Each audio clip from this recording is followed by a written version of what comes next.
آخوند محسنی میگوید سعدی و فردوسی شیعه بودند و دلیل هم این است که گفتند آل محمد.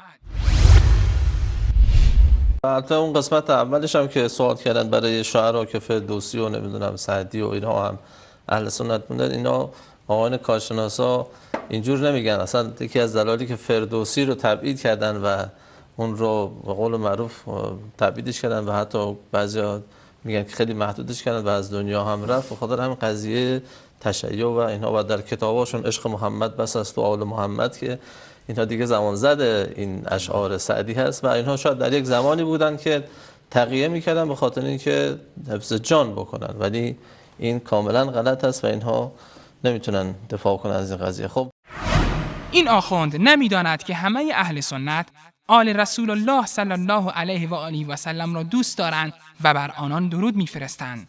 و اما اینکه میگوید سعدی و فردوسی شیعه بودند نشانه بیسوادی این آخوند است، چرا که این بزرگواران سنی مذهب بودند و ابیات فراوانی در مدح خلفای راشدین دارند و تصریح کردند که بهترین این امت پس از رسول الله صلی الله علیه و آله و سلم ابوبکر بوده است، سپس عمر، سپس عثمان و پس از این سه بزرگوار علی رضی الله عنهم اجمعین.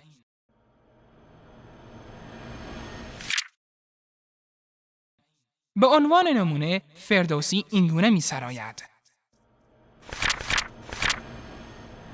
چه گفتان خداوند تنزیل و وحی، خداوند امر و خداوند نهی، که خورشید بعد از رسولان مه، نتابید بر کس ز بوبکر به. عمر کرد اسلام را آشکار، بیاراست گیتی چو باغ بهار. پس از هر دو آن بود عثمان گزین، پس از هر دو آن بود عثمان گزین. خداوند شرم و خداوند دین، چهارم علی بود جفت بتول، که او را به خوبی ستاید رسول. صحابان او جمله اخیر بودند، همه هر یکی همچو اختر بودند. ولیکن از ایشان چهار آمدند، که در دین حق پایدار آمدند. ابوبکر صدیق شیخ عتیق، که بود روز و شب مصطفی را رفیق. پس از وی عمر بود که قیصر به روم، ز سهمش نیارست خفتن به بوم. سیومین عثمان دیندار بود، که شرم و حیا زو پدیدار بود. چهارم علی ابن عم رسول، سر شیر مردان و جفت بتول. از آزار این چار دل را بتاب، که آزارشان دوزخ آرد بتاب.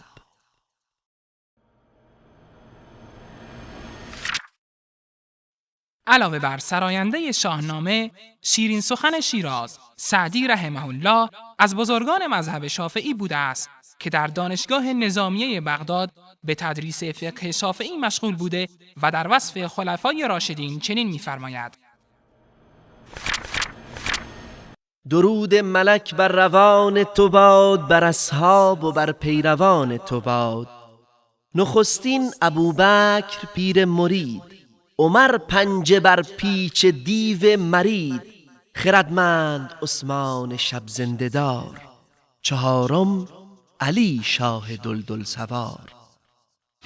همه این ابیات گواه بر این است که سعدی و فردوسی پیرو عقیده اهل سنت و جماعت بودند و هیچ دلیلی بر شیعه بودنشان وجود ندارد. لذا چون قافیه به تنگ آید، آخوند به جفنگ آید و گوید این بزرگواران تقیه کرده اند، اما دریغ از یک دلیل و برهان. این آخوند بی سواد نمی‌داند که سعدی علیه الرحمه متوفای 691 هجری می باشد و وی در عصری میزیست که نیازی بر تقیه نبود و آن هم عصر ضعف خلافت عباسی و اهل سنت و شورش وحشیانه مغول با خیانت نصیرالدین طوسی و ابن القمی رافضی.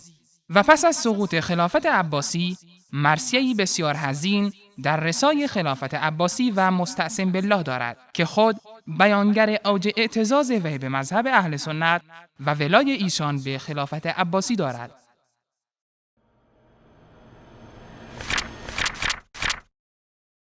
در زوال خلافت بنی عباس آسمان را حق بود گر خون بگرید بر زمین، بر زوال ملک مستعصم امیر المؤمنین. ای محمد گر قیامت می براری سر ز خاک، سر برآور وین قیامت در میان خلق بین. قصاید عربی في مرثية أمير المؤمنين المستعصم بالله وذكر واقعة بغداد. حبست بجفني المدام على تجري، فلما طغى الماء استطال على السكر. نسيم صبا بغداد بعد خرابها، تمنيت لو كانت تمر على قبري. واقعاً خیلی زمان جالبی بود برای تقیه در مقابل اهل سنت. این دروغات چیه تحویل مردم میدین؟ این مقدار حیا داشته باشین. آقا تو راست میگی، لعنت الله علی الکاذبین، لعنت خدا و ملائکه و جمیع جن انس که بخواد اینطور دروغ بگی و افترا ببنده.